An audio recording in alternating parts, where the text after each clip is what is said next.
What's up, everybody? It's me. It's RDV. I'm here with, well, not Zach. I'm here with Mr. Eric Breen. What's going on, Eric? Not a whole lot. Just thought, keep the spot occupied until the face gets here. the face. Remember on the A team, the I know, I know. Face. I'm afraid they asked which one I have. I'm assuming I'm probably Murdoch. I'm not assigning the rest of us to characters from that show. It's just Zach is the face, not the face that runs the place, just the face. No, he's not. Sure, no Hannibal. And we can't call him BA because he wouldn't like that. No, he would not. 50 seconds, and then we already got one. What's going on, everybody? I'm Verania here saying still the best. Even like Kate saying meow motherfuckers. Now, it's weird how StreamYard, when I go live, it deletes the comments there before. Because I know when I scheduled this on Sunday, Jay had put one in like a week ahead. He's like, saying first. But it doesn't show up when you go live. It's not just StreamYard. YouTube, it'll delete them off of YouTube also. Really? Oh. Yeah. It's like if it's... Yeah. I don't know if it's too long before, because when someone puts, like I said, the thumbnail up days in advance, if you put something in there, it won't be there by the time it goes live. That is weird, because I just saw it earlier today. It was there. So I missed when you go live, it must just reset. Why even offer the chat then before? Good question. I mean, it should if you leave a comment beforehand before you go live, it should go straight down to the comments section down below. And stay there, whether it's before the video or after video. But I don't know. That's YouTube. They're being stupid. What's new? Speaking of what's new, I got 13 books today, all brand new. All right. And now you said you got some books, at least 5. I have enough to have honorable mentions. Wow. That's impressive. Verania says the comments dropped when I went from top chat to live chat. I don't know. Technology, it's good and bad at the same time. Mostly bad. All right. So I might as well just make myself a little bigger, go full screen here. So it fits my ego. Oh, wait a second. I forgot what channel I'm on. I'm obligated to say, that's what she said. We're on the fun channel here. You're allowed to interrupt me while I'm talking. All right. My number. Sheesh. Watch your baseball again. Yeah, this guy I've never heard of. He has 5 RBI now in this game. You know what? Now we both had a comment. I've never heard of him. Don't know his name. Josh Lowe. Josh Lowe. Okay. Nice. The Tampa Bay. Anybody they run out there is just better than. They're like 26 MJFs. They're better than you, and you know it. And they're also getting paid more than me. All getting paid more than MJF too. Yeah, definitely. My number 13. Yeah, my number 13 is Zenoscope. Lackluster ending. Nice cheesecake cover. This is one of the. If you've ever read the Red Agent series, this is Avril. That she's the witch that usually partners up with Red Agent, Brittany. And so I was like, okay, like she's going into another book series by herself with another new character. So I figured I'd give it a shot. The ending was very lackluster on this. It just basically says like, oh, if you want to follow the rest of the story, read Grimm Fairy Tales. So basically, it's a mini series going back into the main book, which I don't even pick up. So I was just like, okay, sure, thanks, all right. Like I said, I'm the way with indies as I am with basically with the Marvel DC. I really don't like having to read a separate story and then want the rest of it go to a book I'm not picking up, whether it's Justice League, Avengers, whatever, Guardians. I just want to have it all one spot with the books I'm reading. Otherwise, I'm spending an extra $4 or $5 now. So let me ask you a question. You are obviously a Zenoscope fan. Yeah, I'm a Zenoscope. I mean, No, I know something. You know, and you seem to read everything but the flagship title.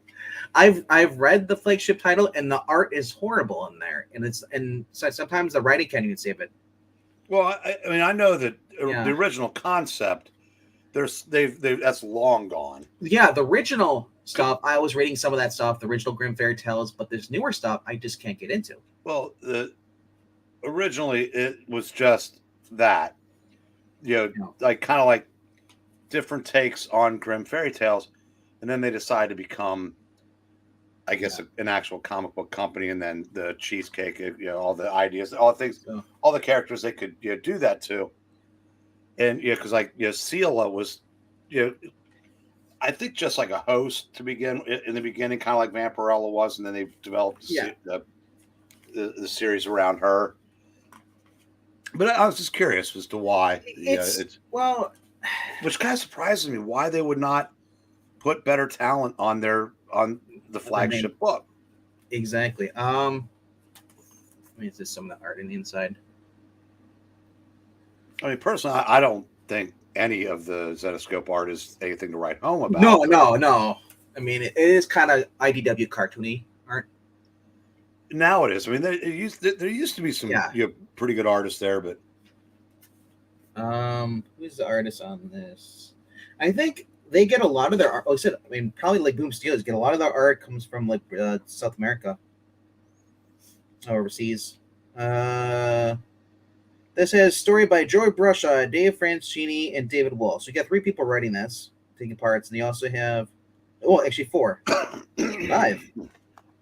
So there's multiple people on this. Chaz Pangburn, David Wall, artwork by Julius Heberera. So you have 1 artist and like 1, 2, 3, 4 writers on 1 book, and it's not an oversized book. It is a $6 book though, so it's kind of like, man, I probably should just wait for the trade instead of paying $6 each.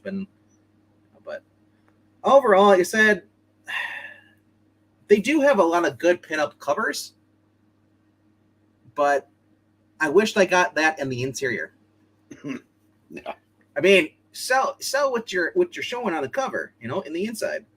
But overall, it's not too bad. Like I said, I still get the story. I love pages like that. Well, a lot of the people that do those covers can't do interiors. That's why they do. That's covers. The thing. It's rare to find someone who actually can do the cover and the interior. That Siren's Gate book, that's a covers artist that does that, and it shows in the book, at least for the time being. Yeah, but it takes a while to draw like that too. Right. So, I mean, I still love the company because they do stuff like this in the back. You're not getting an ad for anything else but that other than the comic book itself, the company. So if you're looking, So I mean, So if you're looking for more stuff like that, they're always advertising their own company. They're showing you the alternate covers in the back. They're also showing you some CGC covers. They basically advertise their own company, which most companies do, but not as heavily as Zenoscope does, being the indie. By the way, I just want to point out to Mr. Lucian, he listened when I said, "Say my name." Did you hear that, Ash? Eisenberg. And I'm 80% indie today too. Yeah, that's cool. And then they always have their convention tours, the dates where it's going to be at, so that's cool too. See that. They also advertise their virtual conventions that they do, and then the other thing is they actually have people coming on doing movie reviews. This is crazy. Like I said, they are really into basically interacting with the fans, which I gotta say that is refreshing to see from company. Here's the virtual things they're gonna do with this. Mm-hmm. And I can say I actually do like the virtual stuff. I'm a person that I don't have to spend any money. I can just tune in when I want to. I can watch it on repeat if I want to. Yeah, that just reminds me too much of COVID. I know, but they were doing it before COVID. I know, but still, Yeah. but it does, for those that can't travel, that's a good alternative. Well, yeah, I mean, geez, how much it costs to travel these days. And then if you have any disabilities or anything like that, it's just a hassle to go through TS. Well, no, if you have disabilities, you just go on Twitter and attack it. Oh no, that's T. Franklin. I don't attack Wes, okay? I'll never do a hit piece on Wes. I'll hire someone else to do it. All right, number 12. A little bit better comic book. It's Stephanie Phillips. Like I said, it's still just above mid, an inch. I'm only rating it because how often do I just get to see Rogue and Gambit actually teaming up and actually being a couple and doing stuff away from a lot of the X-Men characters. So Rogue tells him what to do, and he listens like a bitch, right? Actually, no, he doesn't. Because they're in Forge's thing, and you see him him messing around with stuff. He's like, in Forge is like, don't touch it. He's like, oh, you mean this? He's like, here, like, can you touch that? He's like these little like pearls over on the desk. But he says, don't touch them, they're explosive. And while Rogue is talking to him, they're looking for something like a device, and Forge says he got rid of it. So Gambit causes distraction by touching basically those devices, causing explosion. While Forge is busy, reaches to the cabinet that he was eyeing up when he said he didn't have the device, steals the device out of there, distraction. But I mean, you also get stuff like this. If you're a Rogue and Gambit fan, I'm a sucker for this stuff. I really don't even need Stephanie's writing. Really, no one does. No, but I mean, this is the kind of art you're getting in there too. But overall, Gambit decides to basically, he basically exits the book. So I'm kind of confused because, he says he doesn't want to be there or whatever. He has something else to do, so he leaves. Well, if I knew I was being written by Stephanie Phillips, I wouldn't want to be in the book either. So we get this text messages. Rocket Raccoon talking to Rogue. Advice on love. No. No. That was a thing when Gabby Rivera was writing America. No. Stop that. It's still going on. What are you talking about? God, I hate Marvel. Well, you'll love it even more because Dan Slott. I just saw this. I was looking before. Look at this shit. Yeah, Dan Slott ate my pizza. Dan Slott and is yours. Pizza Hut. and Maranias and Jays and Black Cats. But yeah, what was that? Was that T. Franklin's spider character that they on that? No, that's Humberto Romero's Dan Slott. Covered by Patrick Brown. It's Spider Smasher, aka Billy Morales. A female spider. No. I'm sure she's gay. Oh, and I said, of course she is. Plus, Spider Boy's first solo story. June 2023. Free digital comic that you're holding in your hands. Oh, nice. Cool. Edge of Spider-Verse. Oh, alrighty. And, of course, yeah. So this is what Marvel does. Oh, this is what's coming up. Make sure you grab these. No. I'm annoyed by all the symbols, too. I'm just tired of that. All right, so that's my number 12. My number 11 is Noctera. I don't know where Scott Snyder's going with this. I don't think he knows where he's going with it either. Had to wait for this but a couple months, and now it's finally back. And we finally get to meet. If Scott Snyder's on something long enough, you'll find out that the Noctera clan goes back millions of years, et cetera, et cetera. Probably has a connection to the Batman Who Laughs. You mean Black Cats? I know, I just saw that. I'm not going to read that. That's mean. But I will show it. No, I'll read it. If that fat ass touches my pizza, I'm going for his throat. Yeah, he won't go for your pizza. He'll more likely just quote tweet you and while he has you blocked. And just say it's bad stuff. We basically get a little more advanced in the story. Close to the end, we get to meet the Sun people, that were the people who originally created the cause of mess. They've been hiding in I guess Eos or Eden.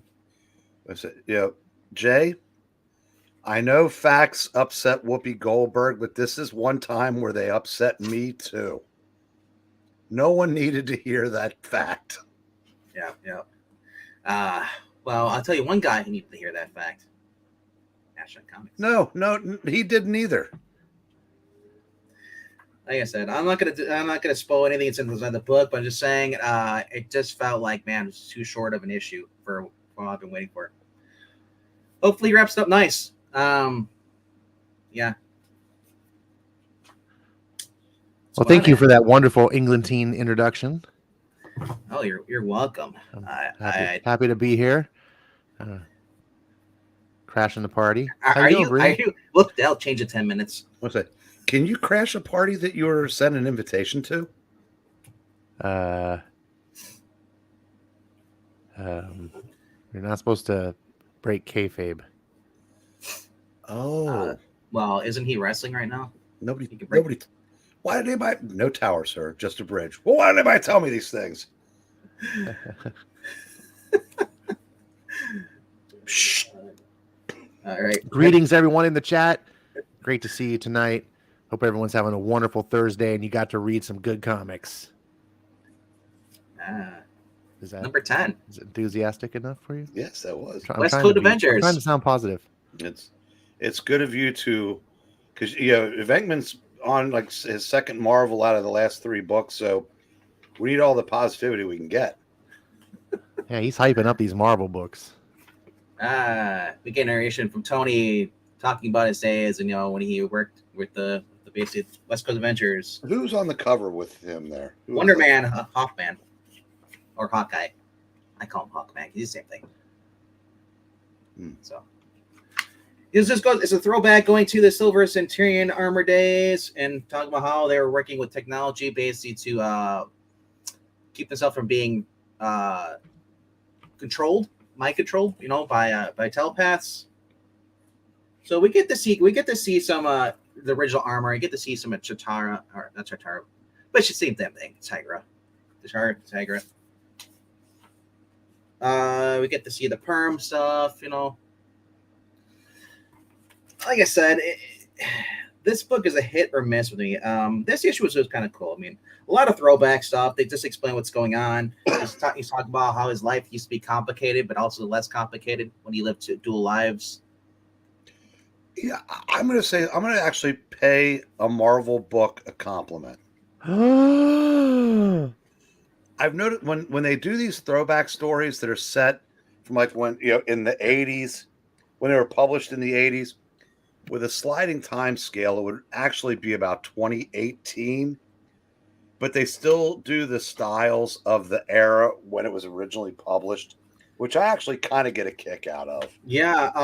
What was kind of cool about this, it's revealed that, as far as, who wanted him to take this technology, as far as they're psychic dampers, they were trying to, he's been working forever to work him into his armor. So he goes there and he gets that thing from Nick Fury, wants him to meet him on top of this building instead of in the street car. So of course he suspects who it is. It's Emma Frost, posing as Nick Fury. Well, of course it is. How is Emma Frost posed as Nick Fury?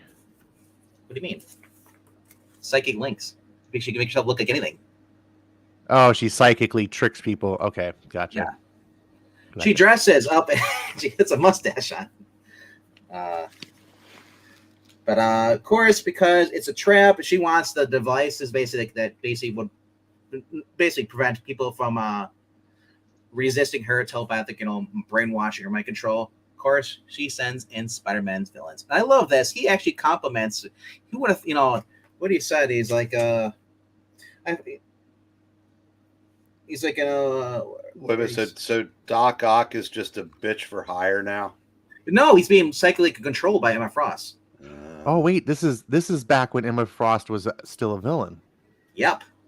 Oh yes, I was like, you showed me Emma Frost, you didn't see, but my eyes rolled back into my head in that famous Robert Downey Jr. meme. That was me, but then because I'm just so sick of that character, but I loved her as the White Yeah. Queen. Like she was a great villain. I liked her when she was with Cyclops instead of Oh, Jean when Grey. did Zach walk in? Scared me.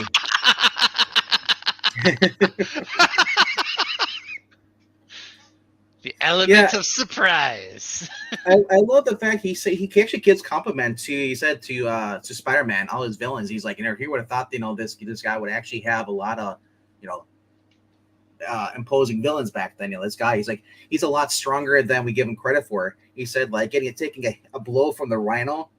It's like you only have to run into the Rhino once to rethink your low opinion of Spider-Man when the Rhino hit him in the Centurion armor. He's like, the fact that Spider-Man's going up with this guy shows that Spider-Man's not as low level as people think he is. So he gets to give them. Here's the thing, though. Back in those days, characters didn't have a low opinion of Spider-Man. It was only when the modern writers got a hold of him and turned him into an absolute joke that he remains to this day. It's not. He said, "I'm glad I only fought the Rhino once." That's all he's saying. He's basically no, he said, "Will change your low opinion of him." Yeah. And I realize that's just a line in a comic, but I do want to point out, Spider-Man had the respect of the other characters in the Marvel Universe up until the 21st century. Well, sure. I guess I agree with you that, but I'm sure there's some people who probably look at Spider-Man like, oh, he's just kind of like. It is. I said, because Babylon 5 guy started it. Yeah. Bendis continued it, and Slott put the finishing touches on it, and Spider-Man's forever a joke now. So of course Hi, he ends up. Zach. He says Doc Ock. He's like, Stillman's pretty easy to defeat, but then Doc Ock, those tentacles, man, they freaking suck. And then it hits his armor. He gets mind controlled, and of course she basically does her mind racing, but it doesn't take hold apparently. He said because he remembers this. And while he's typing this off, they're reminiscing, and then he basically War Machine says like, "Oh, I got all your stuff on the armor that you wanted." He's like, "And you sure want to do this?" He's like, "You'll be wanted." He's like, "Oh, I'm already wanted as it is." He's basically gonna go kick, the villain's ass. He says, "Stark Unlimited must die," because this technology is being used by the villain to basically create Sentinels, and he doesn't want that. Not yet. The dumbest thing we fast forward to today's continuity, and he's actually building Sentinels. I gotta say, I don't know whose idea it was to have Iron Man spend all of his money buying all of the weapons of mass destruction just to go broke, and then eventually lose his job at Stark Unlimited. He was one of the socialists working at Marvel that think, like I said, I don't know which billionaires one. that money just grows on trees, and you can just. I asked, could you be a little more specific? What, I didn't narrow it down enough? Well, you didn't narrow it down at all. Oh. All right, number 9. Masters. I don't know what to think of this book. I mean, like, I'm loving that they're actually giving you more information now. But otherwise, it's been like, here's this person, here's this person, here's this person. Just like, didn't make your top 5? Golly, no, this is a bad take. Wow, I haven't read it yet, so I don't know. But I read it. We haven't read it yet. I read it. It should be higher.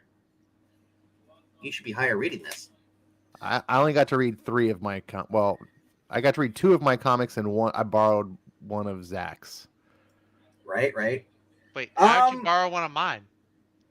I snuck in your window when you were sleeping. Okay. That was you? Oh man, I thought it was a nightmare. Okay. Oh, look, I gotta say it is a solid story.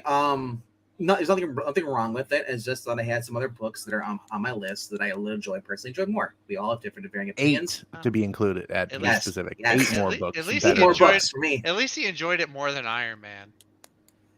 Yes. You're gonna cringe when you see the book that I liked more than this. Yeah, I'm sure I am. I probably won't. Zach's gonna freak out. Why is it so low? So, like I said, I'm looking forward as far as seeing what's going to happen as far as the ending. And I can't see anything because they do establish something in here that I've been waiting for. They did set it up. I think we're going to see more action in this book now. This is because this is issue 4. The last 2 issues, I think there's going to be conflict in issue 6, and then issue 5 is kind of like you're learning more about these people. So there's conflict a coming. Yes, I did get to read the other Mark Millar book. Oh my gosh! Which sets up I'll just stop there because you haven't listed it yet. No. I just wait 2 more books. No, spoiler. It's not in its top 5 either. No, because I got beat up by a different book that I like, that you like too. 6 to be exact. Yeah. 600 books. Number 8. I'm out. Sorry, I can't even be on camera with this guy. This isn't even in his top 5. You weren't even on camera.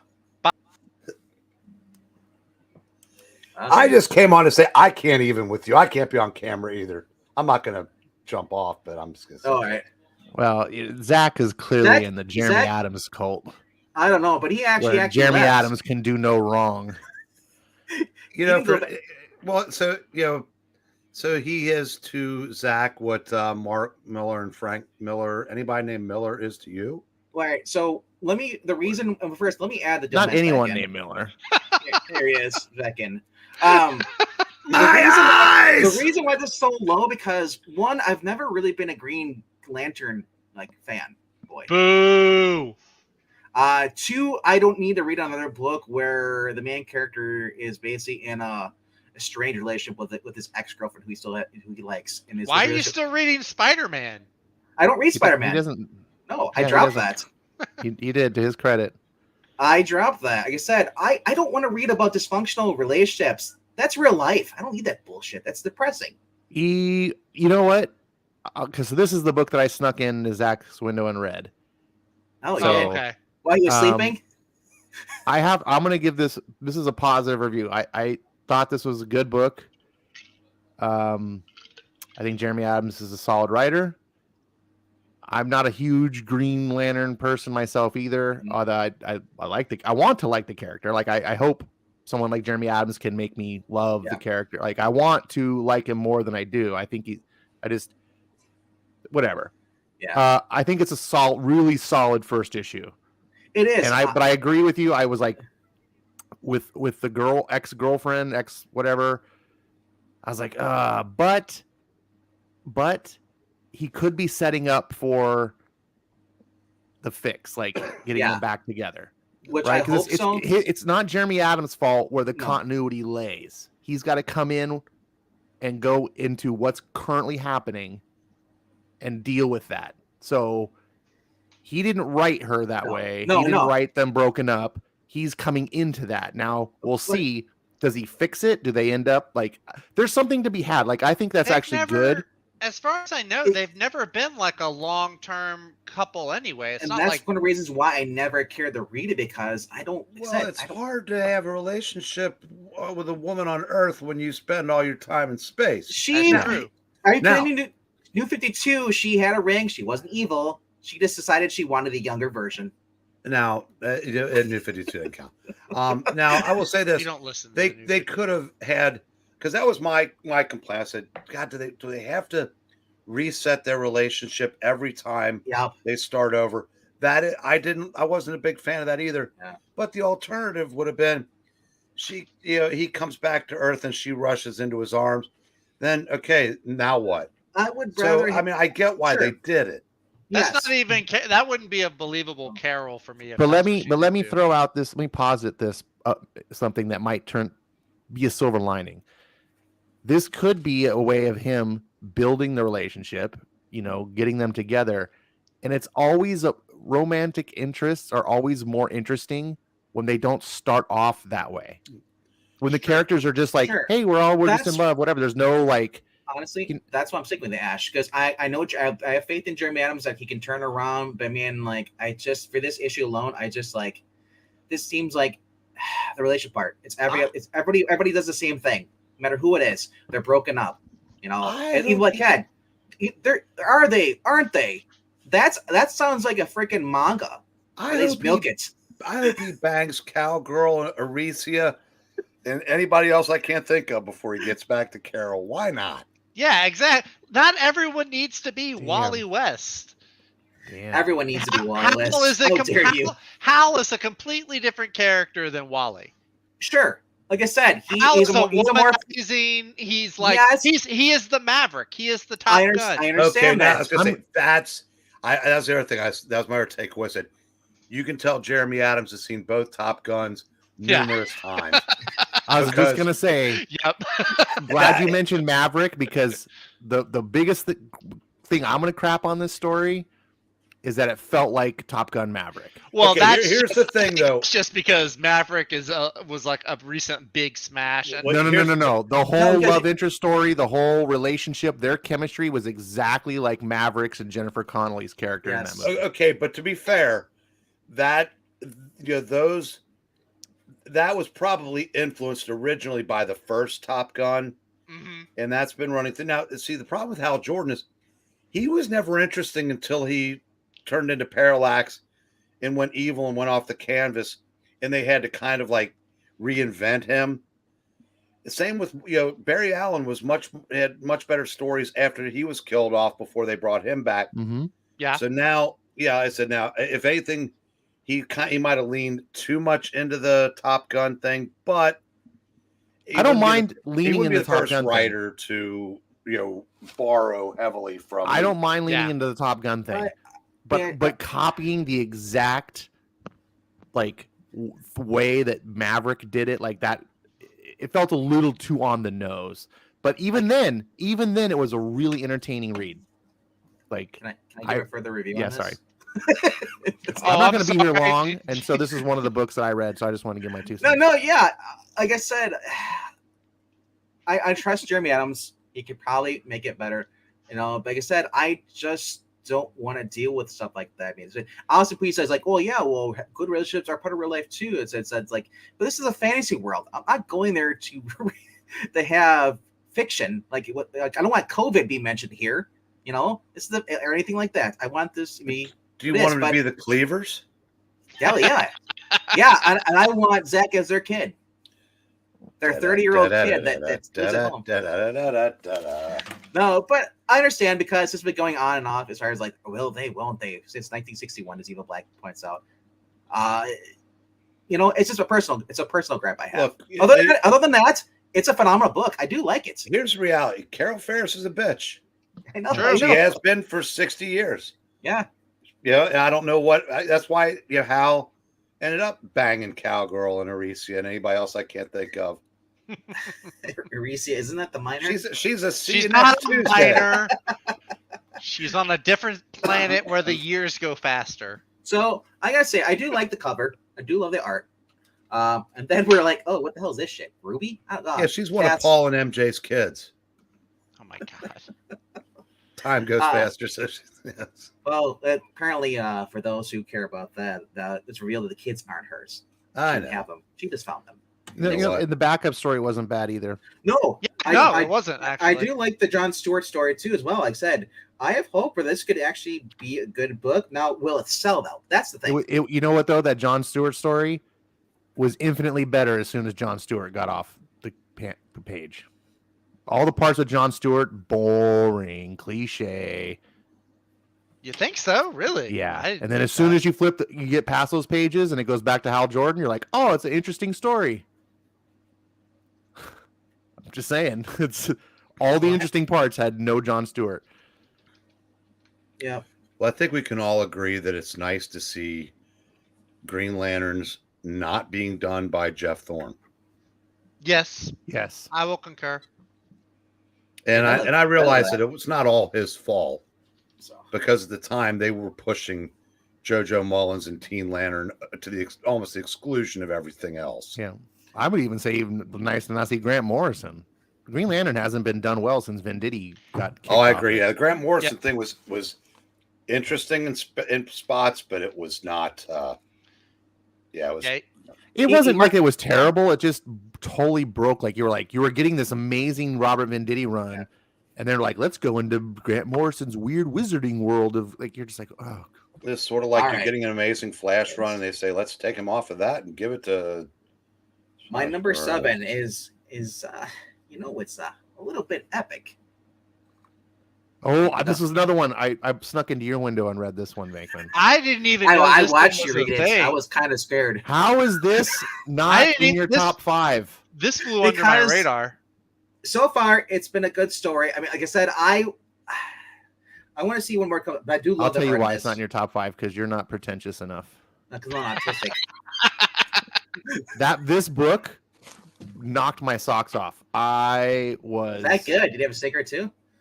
really impressed. I don't really like Kudransky's art. I'm not a big fan of his art. But the I'm shocked whole- his writing, Yeah. and it's you can tell he's writing a very personal story here. True. I feel like he's attached to the subject matter. I wouldn't pass out on that. Especially when they talk about the kid. You know, his dad Mhm. died. You know, and we probably learned that his dad was an artist. And then the kid basically, as he goes through, he's like, you know, he can see imagination. Think, you know, basically, imagination to people is like it's just like, you know, it's your imagination. To him, it's real. He's like, only few people can see these creatures or whatever. He says when artists would basically like have an idea, but then he'd scrap it. He's like, I can still see them. But he says for some reason, only a few of them come into our planet's existence. You know, and it's cool because he meets an old man who basically is like, and he's talking to an imaginary character. He's like, is that him? He's like, yes, but he's not ready. You know, it's just like, and his mom, like, you know, thinks that here, you know, something wrong with him because ever since he's little, he's been able to see these things, have conversations with them. It's just everything he did is like, I said, this is a really fun story. Kind of reminds me of the Page Master. Kind of reminded me of Last Action Hero. That too, a little bit, yeah. But then, like I said, like a much deeper philosophical version of it. The ending though is just like, man, it's like he finds this file, you know, and actually reminds me of Last Action Hero crossed with Sixth Sense. Yeah. You know, it just the whole relationship with the boy and his mother. Over the next 3 months, whatever hope I had would be gone. So something's going on. Oh man, is that in? Oh, this book, you guys. If you're out there, if you're looking for something new to read, so check out. And it's like a superhero fantasy, so it's not totally weirdo indie. No, but it's an interesting take on it of how things exist and how it's a good book. I'd check it out. Book I really recommended it to Skip because that's a book that's what he would probably be interested in. Yeah, I think Skip would like it. And it just talks about all the different character stuff, and like I said, is it all his mind, or is this kid actually can see something, you know, that we can't see, you know? Right. And we find another guy who can do the same thing. It's just like, and then he's got his relationship with being his mom, you know, his mom being single mother. I was like, dude, Ash you probably relate to that too. And then it's like, and just everything trying to, you know, get through it. My number 6. It's Nemesis. What? This wasn't in your top 5? God, dog it, Venkman. We established. What on earth? Mainly because we did establish that. No, mainly because, like I said, I kind of didn't like the parts of the ending going through. And we kind of, I don't want to spoil anybody, but I'll just say that the final 2 pages does reveal that there's going to be Nemesis Part 3. Yeah, there's going to be a giant Millerverse, which we already knew, a big crossover event with Wanted, all these different books that he's done over the years, all connecting in one thing. Heck yeah! So if you haven't read these, now it's time to go read these because they're going to be all connected into the Miller World crossover events. That's going to be fun. So I mean, that to me, that was much more exciting than the ending of the book for me. But I don't want to go into detail because I want people to actually read this. If I talk about it, you might not like it as much, you know. But. All right, number 5. It's Junkyard Joe. What? I know. Here I get caught. If you, Ash, why are we here? I don't know. I'm not holding you guys hostage. Or paying you, for that matter. No, Ash might have already left. He might have. He might just be muting himself while he screams profanities into the microphone. Like I said, it wraps up really nicely. This book, going through story. We even get to see Geiger at the end. Like I said, I want to know exactly what the next book is coming out, where it's connected to. All we know is we got the timeline. Awesome art all the way through this whole entire book, you know. But it felt a little bit cliche. I'm your creator. Obey me. You're supposed to obey me. Blah blah blah. But I want to know where's this going. But there's only two ways that could have gone. The other one would have kind of made future issues difficult. Mm. But overall, though, like I say, this is really written to be an actual like TV series. I don't know why they haven't done a TV series, because with the kids, this would make a perfect Disney show. Well, better than Disney, actually, but No, that's too dark to be on Disney. Maybe Amazon. Disney After Dark.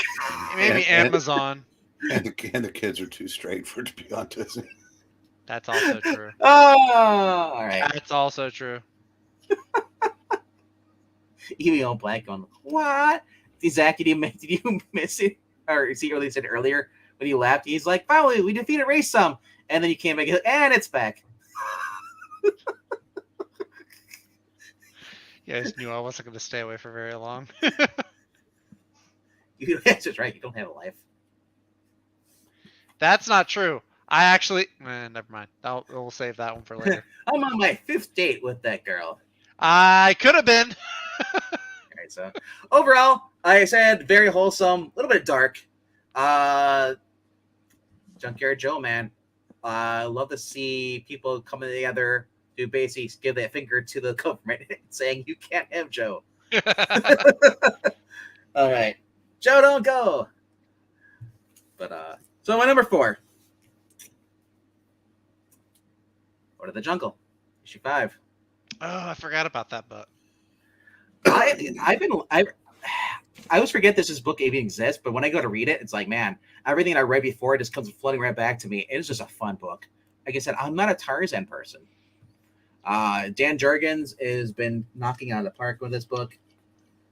Definitely, man, like it's just fun. It's like geriatric, like I guess Tarzan, but he still has all his strength and his prowess, agility. Who does he think he is? Harrison Ford?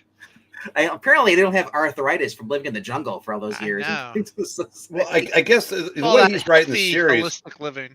is that's about how old he would be if it were set from when Edgar Rice Burroughs was writing it. That by the 50s, he'd be getting up there close to it. Sure. But I do love this. So it's like his friends telling him, like, it's like, well, the reason why Conan did it, sorry, not Conan, Tarzan, the barbarian, right? No, Tarzan. Actually, he went into the jungle last issue. He stole these diamonds to save his friends. This is basically a flashback going in, and he's basically, confronted by the villagers, and he says, like, I need these crystals here to save my friend's life. And the guy says, like, he's like, you're an honest man. You didn't leave when we let you go. You could have left, but you stayed because you need these things. So he makes a promise. He's like, I'll let you take them to save your friends, and Tarzan thanks him, and Tarzan has made a promise to come back, and basically return them once, I like the way he comes back and nobody recognizes him until he starts speaking their language. It's like, they're like, holy shit, who is this guy? Yeah, and one guy goes, he's the one man that we trust. And that's it. I love everything about this series. I'm with you on this. Yeah, it's just so cool, man. It's so wholesome. And he goes and he brings the word I would use, but I mean, that's yeah. He returns the stuff, and like he's like, I made you a promise. The guy's pretty much on his deathbed now. The king that he had talked to before, his friend. Ziani with a silent D. Yeah. I don't know, man. But he says, like, Zach, are you reading this? Yeah. I dropped off after issue 3. It was following the Green Arrow model too much for me. It was like, here's the flashback, here's current day. I'm sorry, the art was great. It was just it took me out. Hold on, outside Zach's house. Wait a second. Bankman, get your apples. Apples. It's time No, to spit in the face Yes. Oh, of people God. who don't want to be cool. Could have been on a date. Instead, I'm getting spit in the face. He could have been on a date, got spit in the face. Could have. No, probably not. But You don't know. Once she finds what you like reading, as far as your books about dinosaurs, Nazis, and all that stuff, she might get triggered. We don't know. Anyway, more on that later. this is the fun series, man. Now I gotta ask you, Breen. You've read the original, some of the Tarzan Man of the Apes and stuff, you know.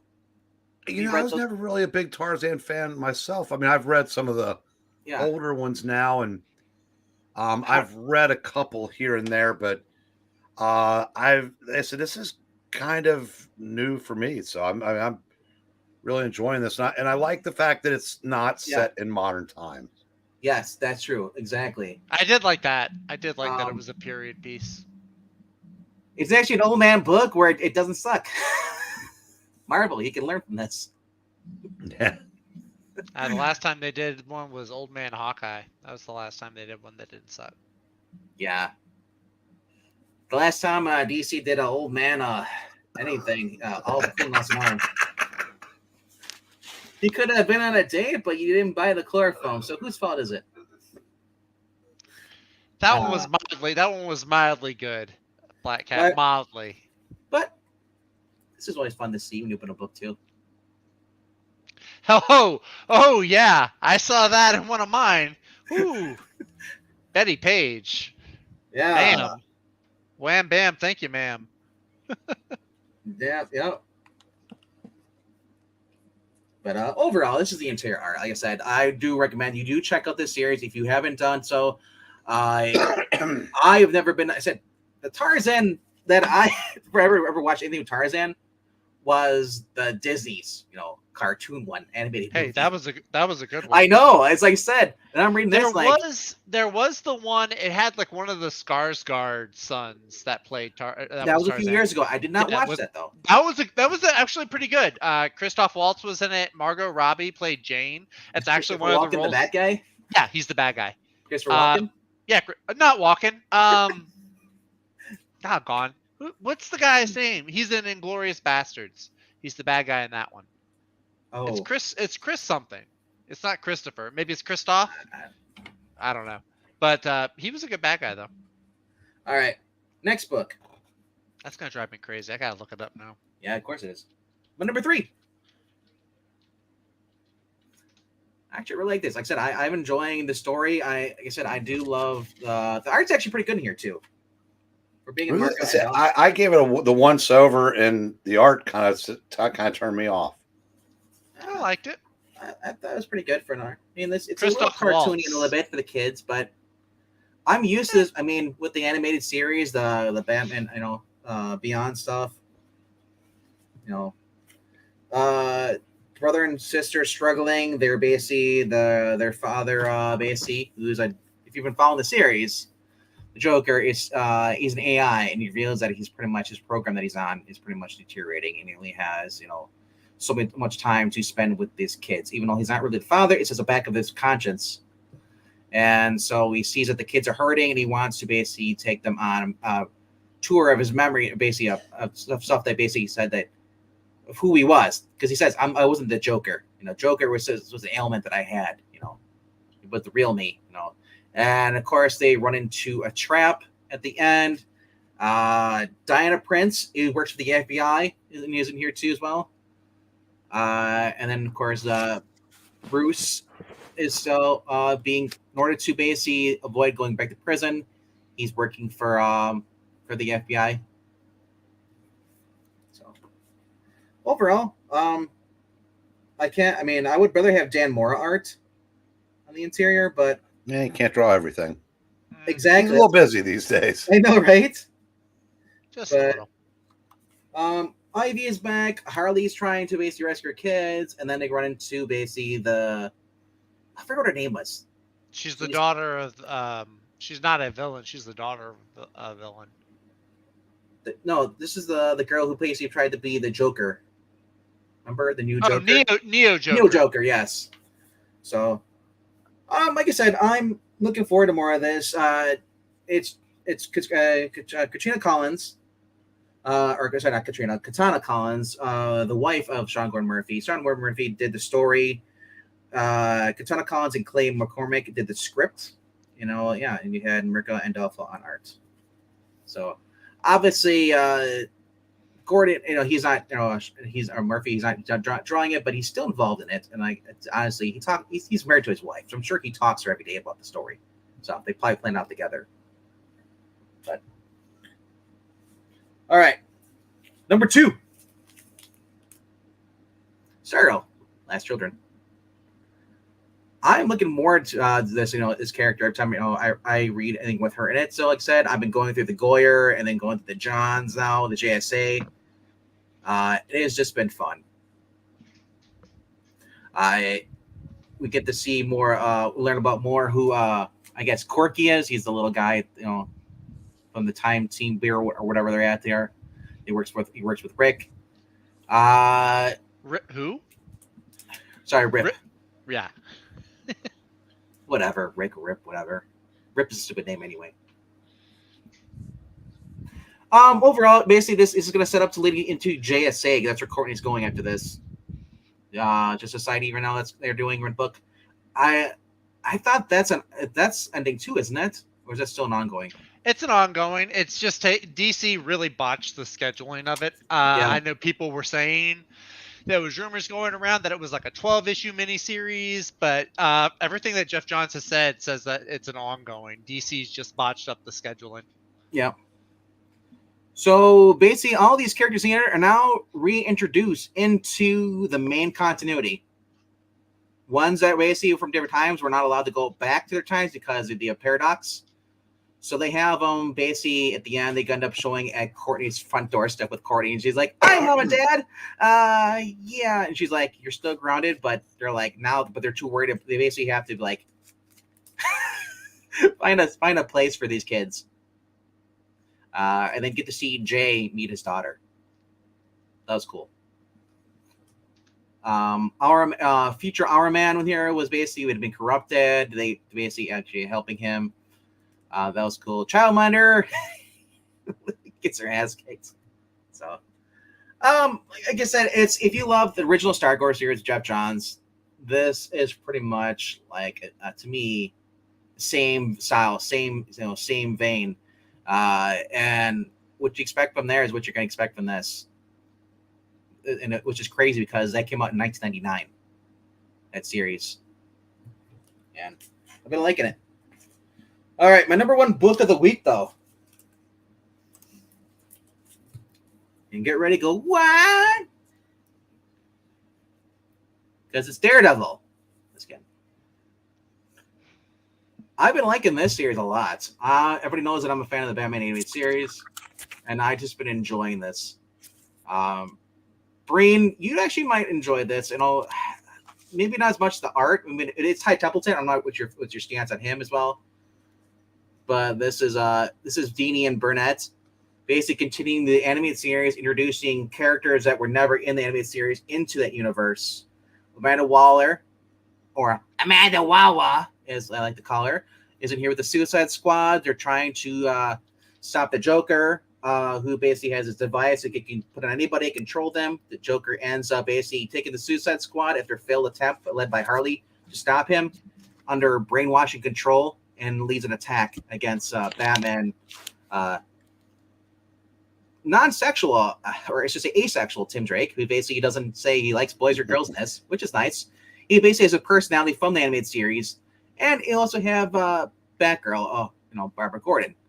The only thing that was kind of weird is that we didn't see anything mentioned of Dick Grayson, which I don't really need to have Dick Grayson and everything, but maybe he'll appear in a future issue.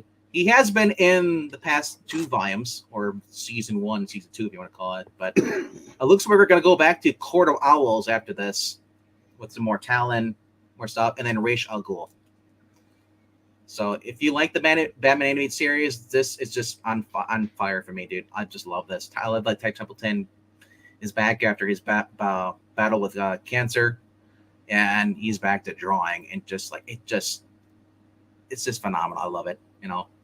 maybe I have some nostalgia bias, but anytime I get to read the characters with their voice actors in is always a plus too. But all right. And then I only have one book. Other than that, it's a book I picked up because I've been liking this series too. I got the second omnibus of Resident Alien.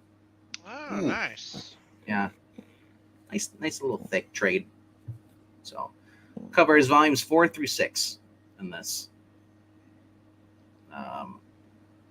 Yeah, and this was through Dark Horse. It was only $30. So, and it's got the ink, or it's got the modern essay pages, probably what you call them, where it's not really like it's like a glossy. So there is some weight to them. But overall, man, if you're looking for another indie book to look at, this has been ongoing since 2011, I think, or somewhere around there, 2013. So, mystery, science fiction, some crime thriller stuff, a little bit of comedy here and there, but fun book. All right, which one of you gentlemen want to go next? You care if I go, Zach? Not at all. First, Zach, you might like these. Came across these today. Ooh. Oh, nice. Yeah, I have one of the original run. I think it's like issue 7 or 8. Yeah, Those look awesome though. That's the series I was talking about. Yeah. Before she was announced to be in a series, these were $3. Now they're not. The rest of it is, but 0 and 1 actually are worth money. But since nobody cares about anything from DC beyond I that, still love that because he still keeps kind of the same art. And I'm trying to think who's the artist on those. Lee Motor, Yeah. and a very stylized version of him. Right.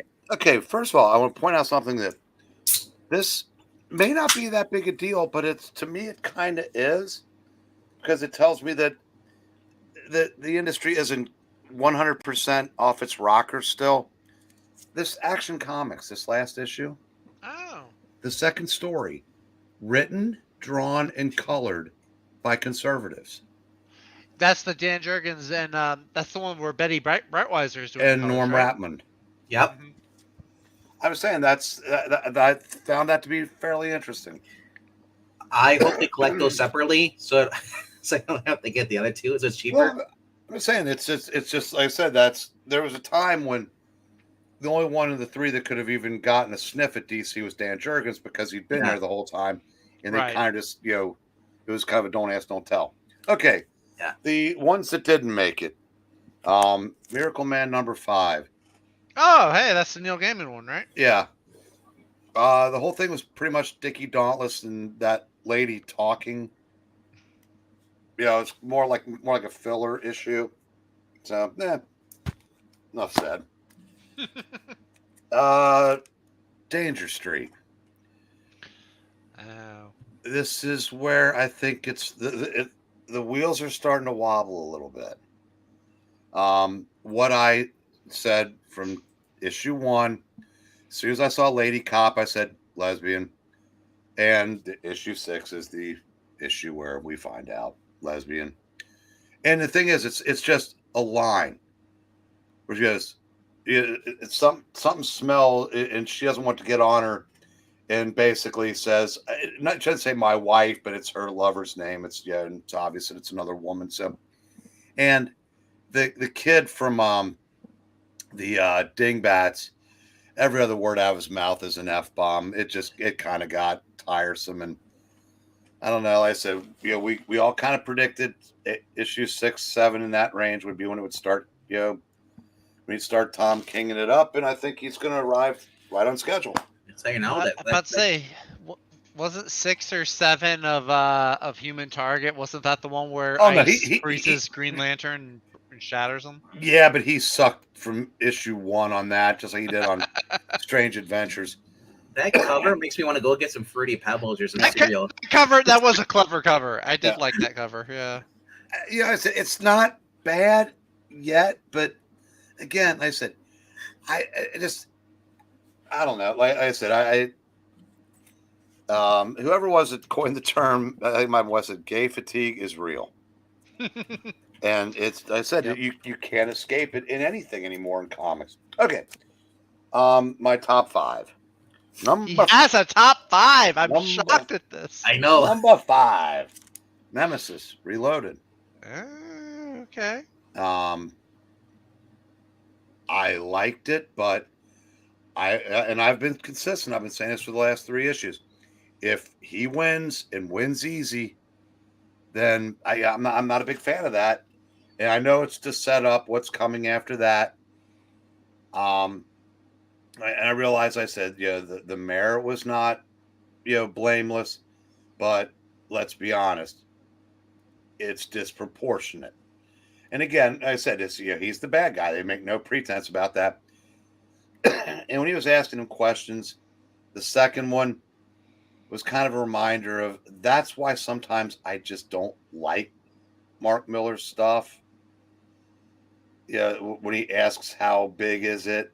Yeah, his dick. Yeah, it's like if I wanted that, I'd go find old Wizard magazines. I'd go read a Dan Slott book.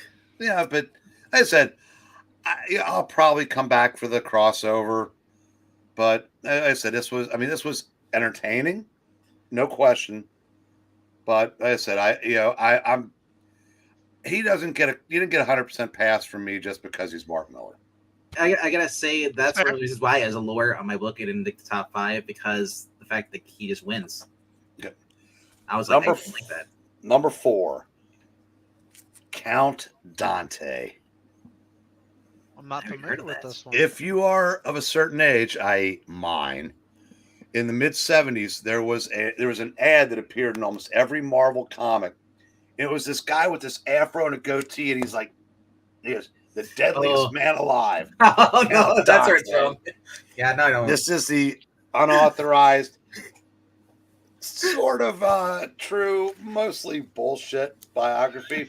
And it starts 10 years after his death by his friend, a guy named Simon Brown, who's talking to a journalist. And he's basically telling the story. Now, Is it black exploitation? yeah, it kind of does have a feel. But this is why it was absolutely worth it. Are you familiar with the insult that made a man out of Mac ads, where the guy's on the beach and the guy kicks sand in his face, and he gets up and goes, "That bully," and he goes, "Hey, quit kicking sand in our face," and the guy grabs the kid and goes, "Listen, runt, if you weren't so skinny, I'd smash your face, but you just dry up and blow away." So he sends away for the Charles Atlas, Yeah. build muscles kit, and then he goes back and punches the bully. Yep. Well, not in this version. He doesn't have time for that, so he orders a lead pipe Equalizer. and beats the guy to death, and just the look instead of like, "Oh God, no!" and he's like beating him to death. She goes, "Wow, Mac, I guess you are a real man." That's it. That's hilarious. I said that between that and the bat shark repellent, I might have gotten the 2 best laughs I've gotten in 50 years of comics this week. That's what my friend. He always says like I have tire iron. It's like he's like I may not be I might be in shape, but I got my equalizer right here. Yeah. Tire iron. But it was actually a solid book because basically he comes back from Vietnam, and when he runs into his old friend again, he finds him being picked on by this NFL linebacker, and he just basically beats the shit out of the NFL linebacker because he's I say he's the best man alive. So they reconnect, and he wants to open a dojo in Chicago, but it's mob. The mob already controls that, so that's the conflict that's being set up. Nice. Like I said, I don't know how many issues this is. I liked it.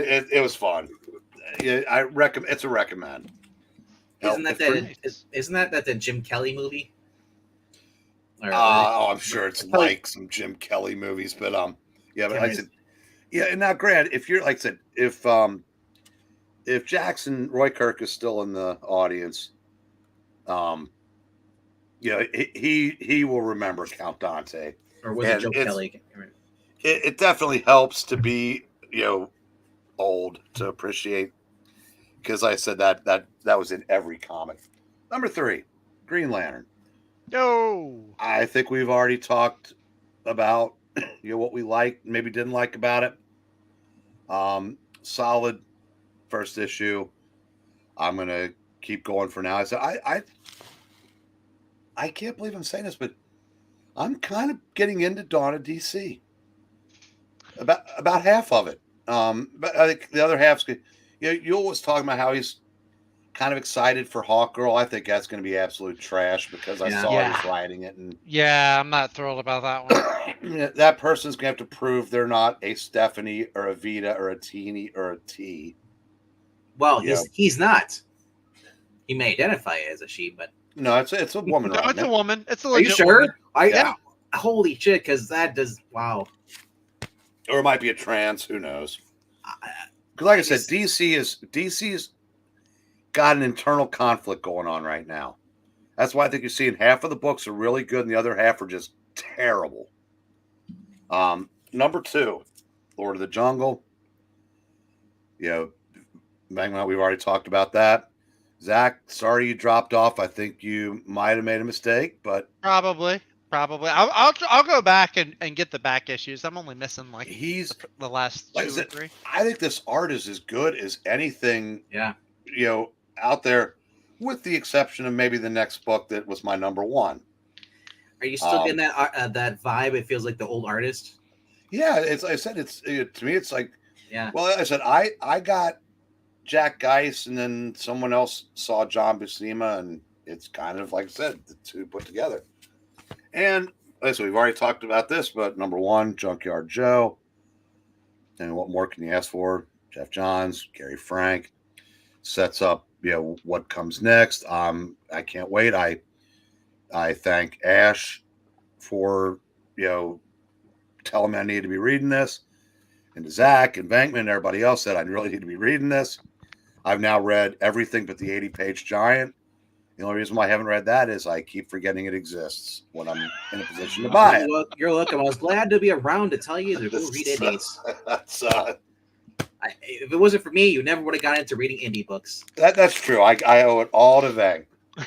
It's because Ash kept saying, read more mainstream. It's good for you. Exactly. Read He's more manga. Oh, did I get back just in time to hear Breen thanking me? Yeah. Yes. Yeah, I mean, it's impeccable. Ash, your boy, Indy Eric, 80% today in my top 5. Indy Eric. Nice. That's- Nice. I have not read Junkyard Joe yet because I was presuming it was going to be my number 1, so I was saving it at least towards the end, if not last. Did you see the other books in my top 5? I was listening in while I was cooking. Yeah. Okay, did you see the insult that made a man out of Mac ad? I don't remember that ad. Well, if you've seen old ads, it's where the kid's on the beach, and the bully kicks sand in his face, and then he threatens the kid, and he sends away for the Charles Atlas, muscle building. Oh yeah, kit. and you did the lead pipe. You were the lead pipe. I said that's. Yeah, I was shaking my head while you guys were getting glee out of violence. Shame on you. You all need Jesus. Wow, he was getting violence out of Glee.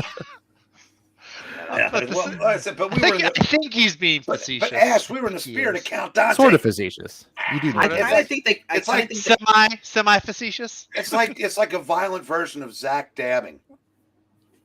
Count Dante. The guy who really needs Jesus is the guy getting beat with a lead pipe. Well, he was finding God. He's going, oh God, no.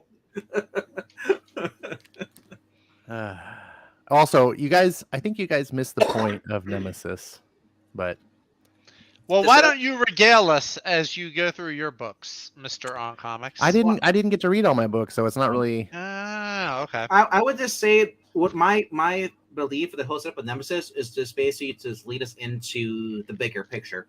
It was a setup. Well, I think that's You think part of it. Nemesis was just a setup for the big game or big show, Yeah. big time? Oh, dude, the last page of Nemesis. Okay. Well, I'm not gonna spoil anything, but obviously, And those of you like when you do read it, look. There's a lot of Easter eggs. Okay. Well, that's dumb. It's not even Easter. Actually, I it's not know. that I missed anything. I knew what it had to do to move the story forward. I'm just not a big fan of that. I mean, I understood why it was done. You're that way. 100% right. But what I'm saying is this book wasn't, the point of it wasn't about The mayor. good guy and all beating stuff. the bad guy, No. right? Like this was like a Doctor Doom story, in my opinion. It's- Like he's a very, and Doctor Doom doesn't lose, right? So if you're going to tell a proper Doctor Doom story, he's got to win. But the point of this wasn't that he beats the antagonist, which is the quote unquote hero, the mayor guy. I was like, I don't know how Nemesis is going to lose. I would almost thought it would dumb if Nemesis did lose. The point was to reveal what Nemesis had actually done and what was in that room, and the big reveal. The big guy. I'll just say the big guy. Like Like I said, it's a major spoiler, so I don't want to say anything. if you The read point the was first, to be like, oh, jeez, that's yeah, it was an M. yeah. Night Shyamalan twist. Yeah. And like I said, the first series, if you read that, I'm not gonna spoil it for you, but it had a huge twist ending at the very end, you know. But I think it did have the better ending for me.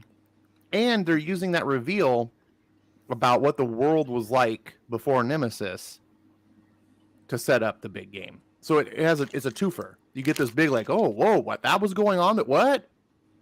I'm excited then- for the big gay. Zach's Let's excited go. for the big gay too. The big game, yes.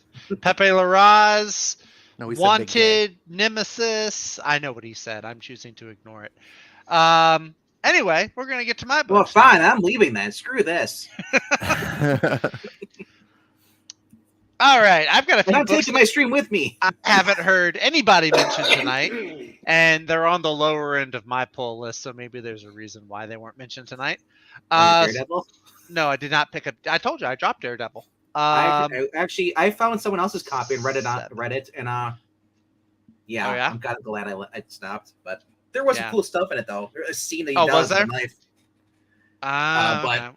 I'll flip through it once I see the trade at a bookstore or something. Anyway, this is number 1, 2, 3, 4. I think this is 7. I think I got 7 books this week. Bottom of the stack this week. I'm kind of shocked that it's bottom of the stack, but we got Noctera. This is number 14. Don't let the cover fool you. She's hardly in the book. This mostly centers on her foster brother, which is a really good story, but if that's going to be your main character, then you should put them on the cover, in my opinion. Which number on the list is this? This is number 7. This is bottom of the barrel. Still Alright. still a good read. It's just the cover is misleading. I do love the cover though. Yeah, I don't like misleading covers either. Like what I But- said for issue 14 for me personally, is just the fact that it just felt like this is it. I waited all this time. Oh no, I had the complete opposite reaction. I enjoyed the story. I liked the flashback, like seeing what his life was like before the big Sure, that's good night happens. Like the stuff with his mom was really like emotional. I like that. There was the stuff. So I know that it's like a sci-fi horror story, but then you've got like these ancient light beings and this ancient dark being, and it kind of became like this. In some ways, I like it because it had some very like spiritual overtones to But- it that I really liked. But in other ways, it's like you kind of are almost, if you're not already jumping the shark, you're like this close to doing it, Scott. You want to remind me of? I do have to say something real quick. I'm sorry, Van. If you don't like a misleading cover, Mhm. just pick one of the other 37. This was the only one my LCS had. They don't. My LCS does not order one of every cover unless somebody's like a whale So- and wants the 1 in 100 covers, and so he orders 100 issues. Without spoiling, I'll just say this really felt like the plot of King in Black. I didn't get that. I didn't get the King and Bio. I did like the ending. I did like the cliffhanger ending. Those last couple of pages, I really There don't has like. to be a balance. There's light it versus ramps- darkness. No. When it goes from like, so like his overarching thing, because he's approaching it, he's talking about like the scientific method and like the question of how, and then it goes to But after you finish how, the really scary question is why, and why blah blah blah blah blah, and then like you see the last couple of panels, and then it's like the cliffhanger, like this. It's good. I like the ending was the best part.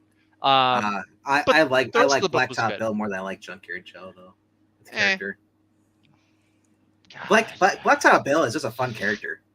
He's a good bad guy. He's not a good hero. Joe is like, I almost wish he could speak. How dare you talk about Joe this I way? know. Thank you, Ash. All right, number 6. Something else nobody mentioned. King Kong, There's the a Great reason. War. This was actually pretty fun. I enjoyed this. There is no redhead and loincloths, at least not this issue. Maybe come down the line. This is also the Jay Lee cover. I don't normally like Jay Lee's cover, but his covers, but this one I really dig for some reason. A So giant monkey going after a babe in a loincloth. all right, well, technically he's a gorilla, which is an ape, not a monkey. We're gonna go Who back to second cares? grade biology. No, it's an interesting story. So Evil Black Cat, get ready because here's your opening. It's the crew of a German U-boat in the 1920s or 30s, and they crash on this island, and they get shipwrecked. And so there's like a handful. It's like 7 or 8 of them, and there's no allies. There's no one. It's about them. They're the only humans so far on this island. So I don't know if we're supposed to root for them to survive or if we're supposed to like get them monkeys and dinosaurs. But I mean, it's about this guy, this captain. He's kind of like questioning his leadership, I guess, in this first issue. It's really just more about the dinosaurs in Kong and this island that they're gonna try to survive on. It's nuts. So- He's fighting the Savage Land. Kinda. The art's really good too. This artist Tommaso Bianchi, does a decent job. He does pretty well. So that's my number 6. So already we're in the top 5. So number 5, we've got Batman White Knight Generation Joker. I had to get the Murphy cover. I actually enjoyed this so far, just going off the first issue. I enjoyed this more than the Red Hood story. Definitely way better.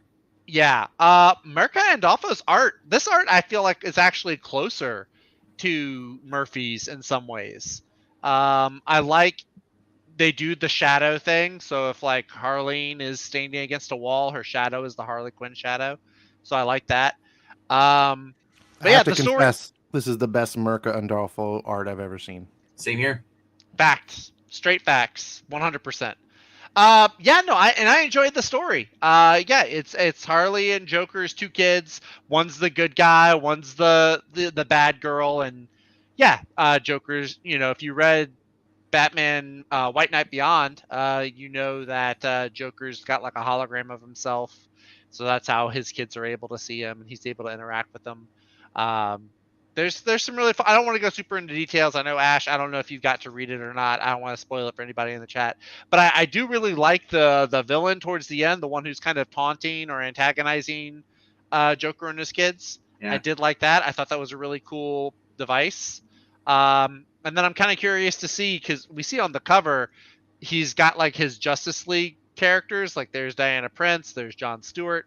I'm kind of curious to see how he incorporates them into this universe. I think that'll be really cool to see. All right, number 4. It should be in everyone's top 5. It's just that good. Ambassadors, issue number 4. Mark Millar, Olivier Coipel. Second best art that I've seen so far in the series, behind Carl Kessel. His was the best one. Please. I think so. Yep. Sorry, I'm saying it. His was the best one. I'm sorry. Get your Frank Quietly fanboy self over on the side. Respectively. Someone stick a finger down Zach's throat and make him puke up that black pill. I just don't like it. It's not a black pill thing. It just doesn't appeal to me. You assume he has a gag reflex. I'm not sure where to go with that. Good point. So yeah, I like this. This is the setup. So this is the origin of the Brazil hero. I really liked it. I thought it was really cool. I thought it was really really neat how Not going to spoil it, but I like how the hero it sets up for one person to be the hero, and it sets up, and then there's a twist, and it was really cool. I really enjoyed it. Also, towards the end of it, we see like a setup for like the bad guys or like the villains of this world that Mark Millar's made. We kind of seen like little bits of it so far in the last 3 issues, but this one I feel like takes a much larger leap. So that was really cool. Looking forward to issue isn't number 5. the villain like Psy? The guy Gundam style. Wait, what? No. He did look a little larger in this issue. Yeah, he gained a lot of weight since the last time we saw him. Like, dude went through depression and packed on 30 pounds since we saw him in issue 1. Yeah, definitely. Now he's a North Korea dictator. Yeah. In the top 3, number 3 of the top 3. Well, My what may be the Trinity. only Koreans that Copier knows how to draw is Kim Jong Il. Maybe, or Psy. I mean, it's I'm in almost- control. I'm large and in charge. Number 3, ladies and gentlemen, the finale of Junkyard Joe. This is issue number 6 from Jeff Johns, Gary Frank. Man, this is I think I like this more than Geiger. I'm pretty sure I like this one more than Geiger. I'm pretty sure. This was really good. I liked it. Not so much the whole like the villain, like how he came to be and what his motivations were, but the resolution to the conflict that was coming up. I really dug that. Like RDV was saying, there's this point where like the whole town comes together to support Joe. It's like this really cool, The touching Christmas moment. tree lighting. I love the kids that he says about. He's like, now they're arguing about whether they should turn the lights off or keep them on. Yeah. It really felt like I was watching like Disney Hawkeye. I did not get that vibe at all. There's but like slight okay, humor, action. Eh, maybe. Anyway, I did. So like I said, I really like the way the conflict got resolved. I like the ending too. It's like, this could be like a one and done story, except Jeff Johns and Gary Frank, they put in like 1 or 2 pages at the end that are like, oh, by the way, there's more coming.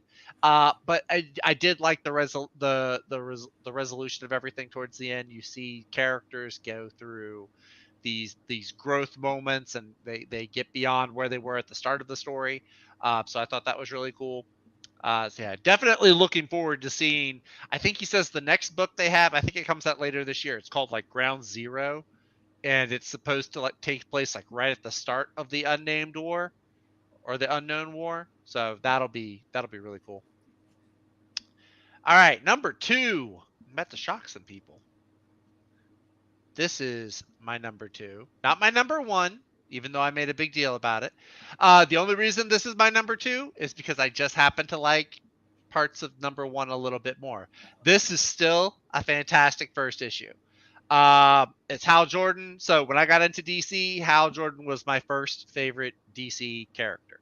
Not Green Arrow, not Wally. This was my number 1. And then after Venditti, was it in New 52 that Venditti wrote Green Lantern? I think it was New 52. And I forgot who took over later. Yeah, because I know Tomasi had like a Green Lantern Corps book, but after Hal Jordan, I think Hal Jordan and the Green Lantern Corps was the last time I saw him in the title. Morrison wrote his couple of seasons, but we're not talking about more. I gotta say, those are the worst number 2s. Yeah, but this it's good to see Hal Jordan being the star of a Green Lantern book again, and then Jeremy Adams, like I was saying, he does a fantastic job. I like one thing. I was kind of hesitant. I wasn't sure how he was going to handle it. If he was just going to write Hal very much like he wrote Wally. And like I said, Wally and Hal are 2 very different people with 2 very different personalities. So I don't think they should be written the same. So I like seeing Hal. I mean, this is Hal like I remember him pretty much. He's like, he wants to help people. He's not super like respective of authority. He's always like calling the Guardians these weird little blue aliens, and he just wants to solve a problem the straightest, quickest way that he can. And so I like the setup for this. I even like, what's really cool? Like even the opening title page it feels like a Star Wars crawl, like when like the script is going, like as I'm like reading through it, the way the paragraphs are structured, it's like this could just be scrolling up like a Star Wars movie, and it works. I Because gotta it's ask Eric a sci-fi. question if he's still there. I guess Eric's not here, but What? have you noticed? Wait till he's done drinking his water. Who You know, says you water? notice how prominent that middle part of his mustache is? How much darker it is? Holy crap! You're right. I like how you interrupted my review for and that. and if you point that out, he would just go 9, 9. 9! I thought you were actually going to talk about the book, but okay. So no, the art is really great. The colors, especially like when he does have his Green Lantern suit, or when he's like using his powers, the colors are like the green is like super vibrant, like almost like pops out at you. I really like that. I appreciate that. So the guys who did the color and the art were really, really on top of their game. So yeah, I'm looking forward to it. I didn't have an issue with the whole Hal and Carol relationship or lack of relationship. That's how I've kind of always seen them. They're not, forever in love like Reed and Sue or Lois and Clark. They're an will they won't they, off and on again couple. And that's okay. It's okay to have those differences. Otherwise, if everything looks the same, then everything is boring. So I appreciated those differences. Also, I love the ending, the bad guy he fights at the end, and how he gets his Green Lantern power back. You know what differences I appreciate What's that? is when Zach doesn't just automatically promote any Jeremy Adams book to #1. Hey, look, I like the guy. I love the guy. He's one of my favorite comic readers. He is on my loves Mount you too. Rushmore of modern comic readers. He is one of my top 4 favorite modern comic writers. I gotta say, you were a big Jeff Johns fanboy, but now Jeremy Adams is like, Oh, I'm still a Jeff Johns fanboy. I'm still a Jeff Johns. Jeff Johns was my number 3, and he's my number 1. So I'm still a big Jeff Johns fanboy. Make no mistake. This is my number 1 book for the week, Stargirl and the Lost Children, issue number 6. God, Todd Knock, man. God, he's a national treasure. Sorry, Gabby Rivera. You don't draw like this. You take that back. I will. Gabby not, Rivera sir. doesn't draw. Exactly. But if she does did, draw fans, it would though, be and money. great. is a draw.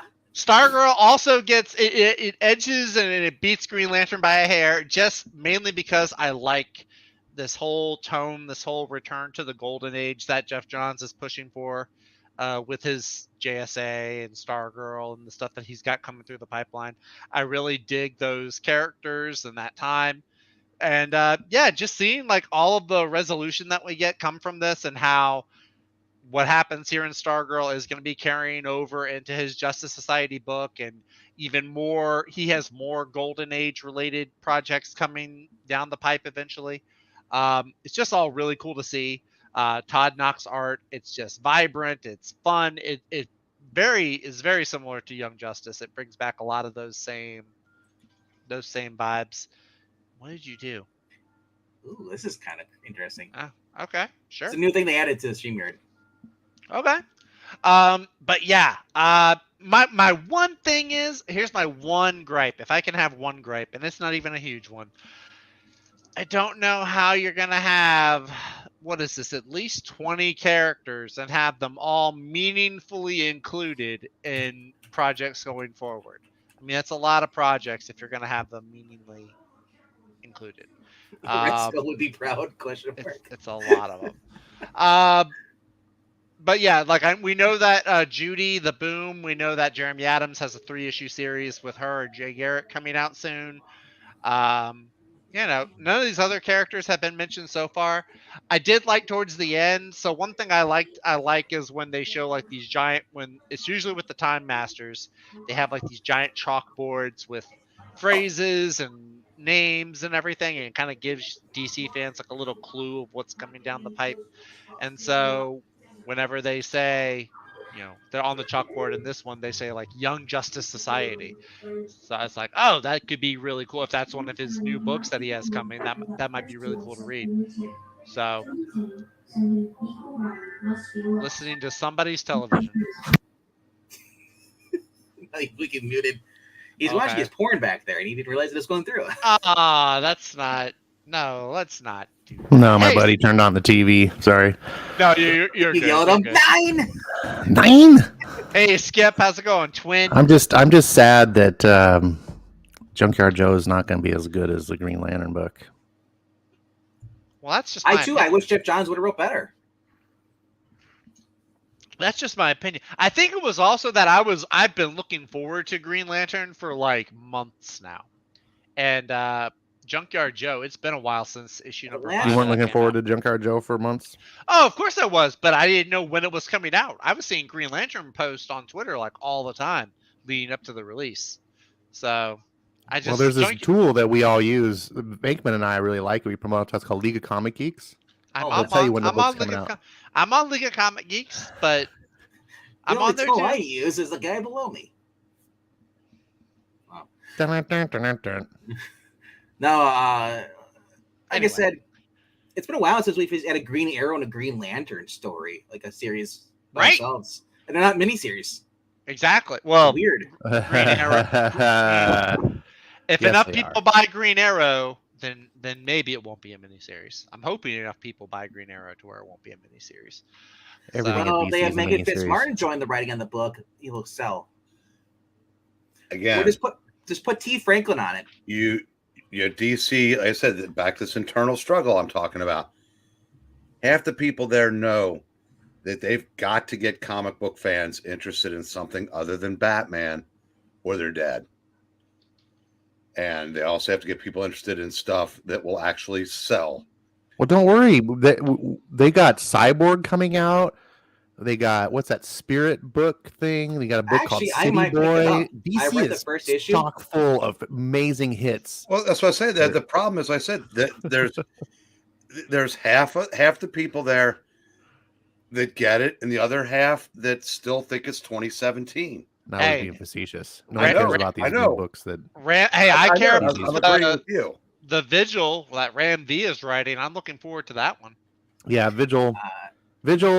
People, I care about it because I'm curious about something new. I would care if it wasn't even DC. Like, to me, it doesn't even need to be DC. I just excited about a Ram V project. Any back issues tonight, Zach? By the way, Ash. No back issues. Who did Alyssa Wong call a racist at DC to get that gig? Oh, that's a good question. Well, she's never won. And what did she have to do to leave Marvel? No, she's still there. Oh, is she? I think she said. Well, I don't know. She's writing. She's writing Deadpool, isn't she? Or did she get taken off that already? Don't you need at least already? I mean, is Iron Fist already done? Iron Fist was a miniseries. Oh, of course. Surprise. I saw her name on something recently. Did it start as a miniseries, or was it just shifted over to one? Well, it was Deadpool, so I'm sure they would rather it be an ongoing. No, I'm talking about Iron Fist. All right, kids. No, that was supposed to be. It was supposed to be a miniseries. Tomorrow night we got interesting lineup. Palpatine is still gone. Evil Black Knight will come back. We'll be discussing at 6 p.m. Central, 7 p.m. Eastern, 4 p.m. Pacific. We'll be just talking about annual number 11 by Alan Moore, Dave Gibbons, Ooh, Man and everything. And if you watch the Justice League cartoon, this is the Black Mercy one. Yeah, Alan Moore disowns this book. Does he really? He disowns all his superhero books. Yeah. Oh, well, Alan Moore. Does he even disown whatever happened to the Man of Steel? I'm guessing so, since he said he disowns all superhero books, and superheroes are basically for losers. So I'm excited to read this. I've only ever watched the cartoon episode, so I've never read this. Episode. So I want to have fun with this. Does he disown his book about classic childhood characters turned into underage lesbians? Or is he still good? I don't know. I don't know. I don't think that's correct. I don't even know which one that is. I don't Then know. Lost Girls. All right, then at 7:15 p.m., 8 p.m., 15 p.m. Eastern, and 6:15 p.m. I believe No, 5:15 p.m. Pacific. It's Yeah, a Tuma. He's not the Puma. It's a Tuma. Yeehaw! Both my men in this same cover. I'm gonna take things we won't see in the MCU for 500, Alex. Arnold as a Tuma. I want that.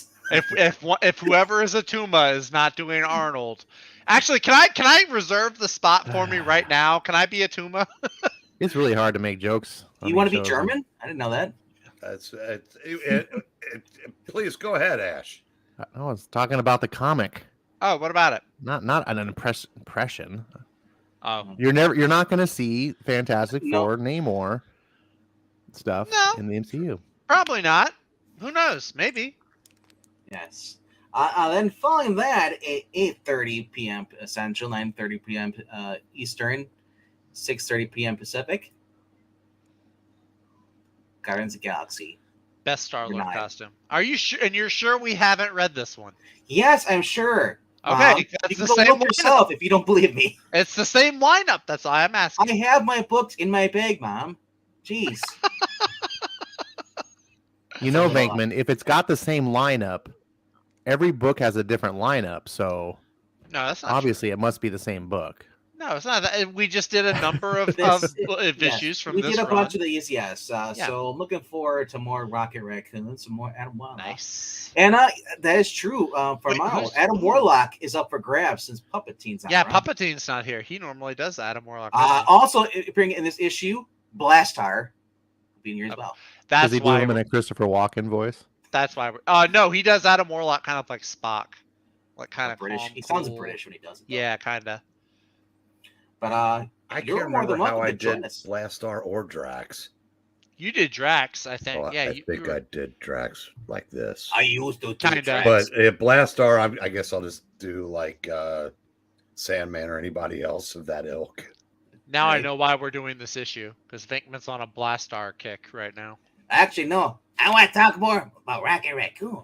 If you want a Blastar, there's a tie-in to Civil War. That is a Guardians of the Galaxy book where Blastar is Yes, involved. but I'm just letting you know. I'm kind of pleased with that thumbnail. I actually took the title from the actual movie poster that's currently out right now, and took some of the interior lineup. Okay, itself. everybody give Venkman a cookie.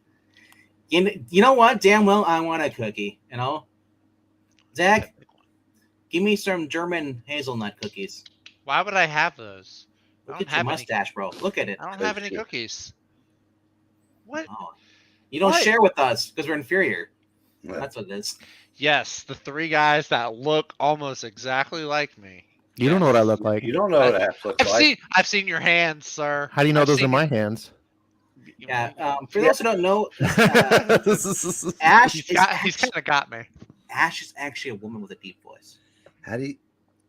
Ash is Well, a I am. bearded I am lady. in California, so there is a 20% chance. That Is you're a the woman or percentage- that you have a deep voice?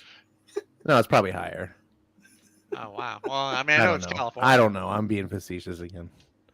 Facetious It's high. Ash. It's really ridiculous.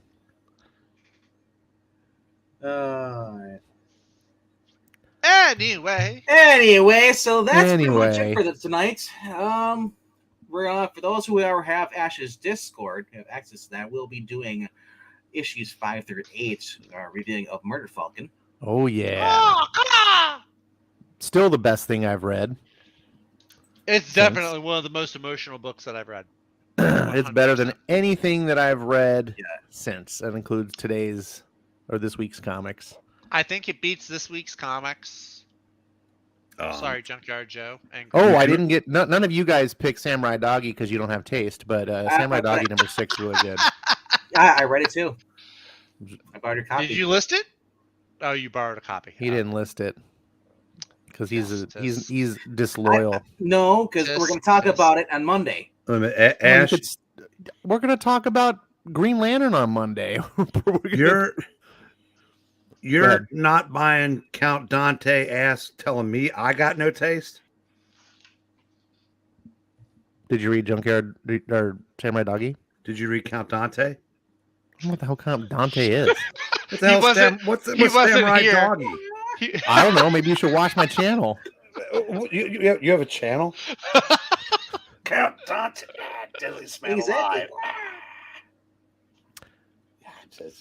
You're like the man with four senses. If anyone out there would You know like what, to see what it's Brain? like to be on panel, let I me know. want You can that pick your as a spot. Pulp Fiction, the man with four senses. That's Daredevil.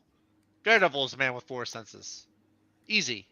There. He's got 5 senses, Zach. No, he loses his sense of sight. Yeah, but and he- he's got but he can still radar see them all. sense. Yeah, so he gets it back. That's You know who that's a doesn't? sense. You know who doesn't need radar sense? Count Dante, 'cause he's the baddest motherfucker until he drank himself to death. I feel like I'm missing a joke. Yeah. No, I yeah, said, I actually, think if so. you're, I said this during the show. If you were reading comics in the mid '70s, particularly Marvel, every issue had an ad for this guy named Count Dante, and he was like the deadliest man alive, and it was to join this like fighting club or Right, whatever. yeah. Blackmail the Afro, basically. It was And- like, yeah. Basically, it turned out most of it was BS. He ended up drinking himself to death and was dead by like the end of '75. But he was almost like this mythical creature. If you saw these ads, and we didn't find out for a while what happened. It was like, who is this guy? And then found out, that's. But it was, like I said, if you are of a certain age, you remember those ads vividly. And like I said, I think I do remember. I don't remember the name Count Dante, but you're describing these ads, and the ads. Well, the ad all I'm had the familiar. same picture. It had him in like some kind of, kung fu pose with his afro Yeah. and his But goatee.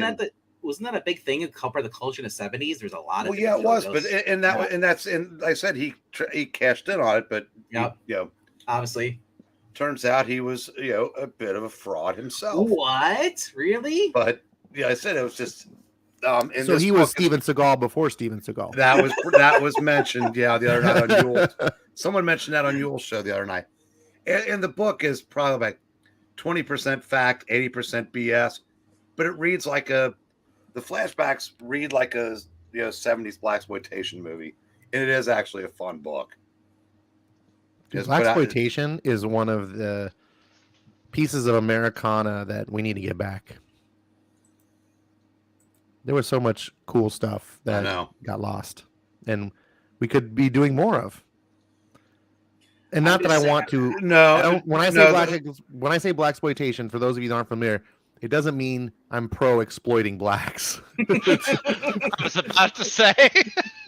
It was a genre of fiction that was coined that because it heavily it was kind of like what they're doing today, except not to be woke. It was just more blacks were like, hey, we want to do stuff that we're into, and they made it. Like you You could just be getting this. No one's mentioned this the whole entire time. My head is up here. if you ask I had that. Ash, I bet if you I'm not ask gonna any of the actors from those that are still alive, like Fred Williamson, I don't know if he still is, because a lot of them were ex NFL football players. mm-hmm. As I said, what's the most fun you've ever had acting? I'll Yes. bet you almost to a man they would say those movies. Yeah, The most we've ever been in Common America. dude, if Mario Van Peebles did I want to Right? find it. He did a movie. Sweetback. It was a tribute to his dad. Yeah, sweet. It just gets better each month. It wasn't like Ash was in the middle of a story or anything. Yeah, yeah. I was in the middle of trying to end the stream or anything. Where you gotta be? I think on your Discord actually. Yeah. Well, I want HR to be there when we actually get there, and I also want Skip's joining us. Okay, well then put a lid on it and let Ash finish his story. I Then we finished can it. leave. I was just reminiscing. I gotta find this movie. I can't find it anywhere. I don't own don't. It was Sweetback something ass, right? I mean, Wasn't it like Sweetback's badass song or something? something like that. Yeah. I mean, I've got a lot of those movies, but I don't know that I've ever come across that either. Yeah, I've seen it once, and I was just enthralled by it. He says, Oh, let- those are let- great. My Yeah. limited experiences with the as far as those dojo ads and all that stuff, it's like it was when you're watching like shows like was it Incredible Hulk, you'd see that, or you watch Charlie's Angels. It just seemed California, everybody had a freaking dojo in your San Francisco or in Los Angeles. Oh yeah. Yeah. In the 70s, of course, that's when Bruce Lee came over, Yep. and then he kind of revolutionized that. Popular, So and it carried from the late 70s. I would say throughout most of the 80s, I'd say like kung fu stuff was just huge. The only thing that I'm annoyed that they never did is combining roller skating and kung fu. I wanted skate fu. Yeah, Skate Town, USA, Drunken Tiger. Yes, God, yes. God. I mean, speaking of black exploitation, that was one thing that crossed. Like kung fu made it into the black exploitation Yeah. films. Yeah. Um, He's a bad Memo Jamma. Shaft. Shaft. Oh man. All right. And for anybody who cares, apparently Marvel is saying you need to watch Secret Invasion if you want to learn what's going on in the Marvels. I mean, I kind of wanted to see Secret Invasion. It did look pretty interesting. At least the You don't trailer have to I say saw. this, but if you want to recap, I'm sure we'll be reviewing on this channel. You know, I think Marvel might have hit rock bottom when they're telling you that you need to see things to get ready for the Marvels. Right. Yeah. Anyway, go see Guardians of the Galaxy Volume 3. If you haven't seen that, you're doing yourself a disservice. Go I see it do in show for some IMAX. things, but that actually was legitimately very emotional and satisfying ending. It was. Go see it in IMAX. if you can. Spoiler: Star-Lord will return in a future movie. Why are you spoiling for people? It is Chris Well, Pratt, though. Because for anybody who gets a phone call saying they were going to the major leagues, that way they can answer their phone. Breen, you should get that. I don't get it. Baseball player. Is that a reference to him in Moneyball? No, there was a baseball player. I think he plays for the Giants. I think, or he's going to be playing for the Giants. He was basically watching Guardians of the Galaxy 3, and it took him about first they called him, he ignored it, he didn't see it. The second call, they call him again. He went out and basically said like, "Where are you? I'm watching the Guardians of the Galaxy." And it's like, and they said, "Tell me, hey, you're going to the major leagues now." Oh, I didn't hear about that. Yeah. I thought you were a reference because Chris Pratt played a character in Moneyball Yeah, that was I kind of the think it was, same situation. And then when he didn't make it, so they sent him back down and made him watch Marvels. oh, I Imagine think that it was. publisher. I think James Gunn had tweeted about it. He said, "Like, which way to be better to spend your time than ignoring phone calls? Could be paid millions of dollars." Yeah, I thought that was hilarious when I saw it. I was like, really, man? I guess. But anyway, that's our show for the night. I hope you guys had fun. Remember that we do have a few ways to share out the channel here. Word of mouth, there's a share link whenever we go live. You can also, if you want to help the channel out more too, you can also drop $1 in the Ko-Fi bin if you want to. Puppetine.com/ or Ko-Fi.com/Puppetine. Leave a comment. If you're not subscribed, what are you waiting for? As I say to the 5 people watching. All right, guys. We'll see you tomorrow. Have fun. And read Deuces. good comics. yes. Read good comics. Read the comics you enjoy. No. Read good comics. Read good comics or read the ones Zach reads. Y'all read most of the same ones I did.